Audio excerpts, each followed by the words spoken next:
Bonjour les yogites. Aujourd'hui, on va vous présenter la posture du chameau. Il va y avoir plusieurs variantes, donc ne vous inquiétez pas pour aller de plus en plus loin dans cette pratique. C'est vraiment une posture qui est très engageante pour l'ouverture, en tout cas du cœur. Dans cette cage thoracique, ça vous permet de vous ouvrir, travailler l'ouverture des épaules, mais également l'engagement des abdos, puisqu'on va devoir pousser le bassin, donc également travailler un peu cette ouverture de hanche. Première variante. On se met déjà, petit tips, pour savoir un peu l'ouverture des genoux, quelle est la bonne largeur. Vous pouvez mettre tout à fait 2 points entre vos genoux.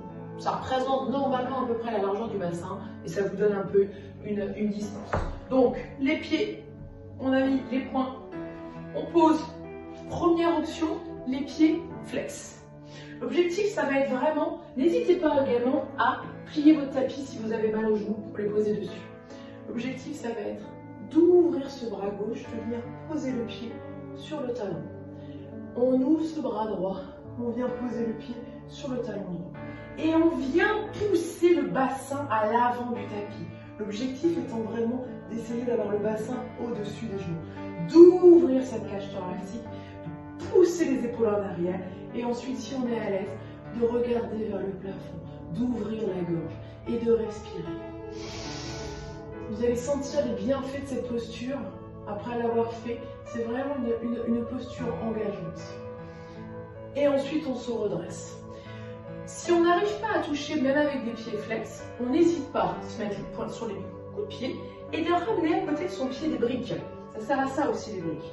Et là, on met ses mains sur les briques et on fait le même travail. On pousse la poitrine au plafond, on ouvre les épaules et on ramène le bassin. N'hésitez pas, il faut s'adapter et à force, vous pourrez changer comme ça de variante.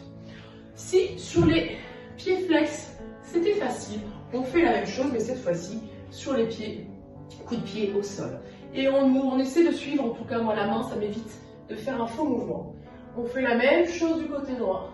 On ramène sa main sur les talons et on vient pousser à l'avant du tapis et relâcher la tête. Pour sortir de la posture, essayez de faire la même chose, de suivre votre main, de suivre l'autre main. Exactement. Vous pouvez faire ça, essayez de rester à peu près 5 inspirations quand vous êtes dans la posture, en fonction de soi, et de peut-être faire 2 à 3 fois. Vous allez ressentir ce qui se passe au niveau du cœur et des hanches. Ensuite, pour vous détendre le bas du dos, parce que vous sentez aussi que ça sollicite, un peu en back bend, n'hésitez pas à ouvrir les genoux, coller vos gros orteils et vous détendre dans la position de l'enfant.